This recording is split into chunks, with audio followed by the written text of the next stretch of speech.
আমরা ভাড়া বাড়িতে থাকাকালীন যে ভুলটা করেছি সেই ভুলটা তোমরা কখনোই করো না। আজকে আমাদের পুরনো ভাড়া বাড়িটা থেকে সব জিনিসপত্র নতুন ভাড়া বাড়িতে চলে যাবে, মানে আজকেই বলতে পারো আমরা এই ঘরটা ছেড়ে চলে যাচ্ছি। তাই সকাল থেকে এসে ওরা সব কিছু প্যাকেজিং করেছিল, এখনো পর্যন্ত সব কিছুই ঠিক ছিল, কিন্তু এত বাজে প্যাকেজিং করেছে পরে গিয়ে আমরা যখন ওই বাড়িতে যাচ্ছি বুঝতে পেরেছি।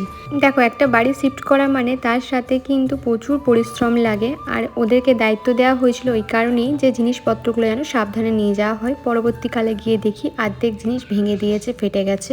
তাও অর্ধেক জিনিস তো প্রীতমে আমাদের খুব ভালো করে প্যাকেজিং করে নিয়েছিলাম, তারপরে ওই জিনিসগুলি হয়েছে। তো আস্তে আস্তে সব জিনিসই চলে গেল, আর এখানে আমি চুপটি করে বসেছিলাম। এই স্টিকারগুলো প্রথমে আমি আস্তে আস্তে ছাড়াচ্ছিলাম, তাই কিচ্ছু হয়নি।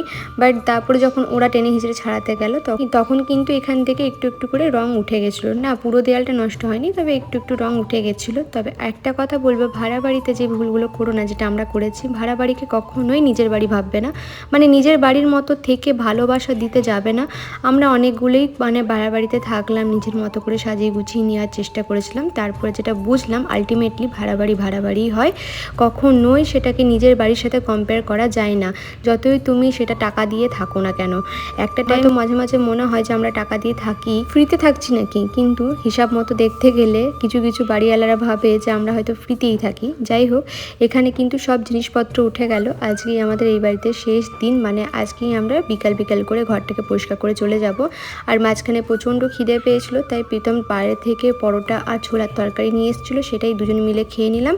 আর এখানে সব কিছু চলে গেছে, শুধু আমার পাখিগুলো বাকি ছিল। ফ্যানটাও খুলে নেওয়া হলো। আস্তে আস্তে সব জিনিসই চলে গেছে, দুবার গাড়িতে গেছে, তবে গাছগুলো এখনও যায়নি। এখানে অর্ক এসে অর্কর পুরনো বইগুলো নিয়ে যাওয়ার জন্য বায়না করছিল, কিন্তু ওকে অনেক বুঝিয়ে টুঝিয়ে এগুলো রেখে দিয়ে গেলাম।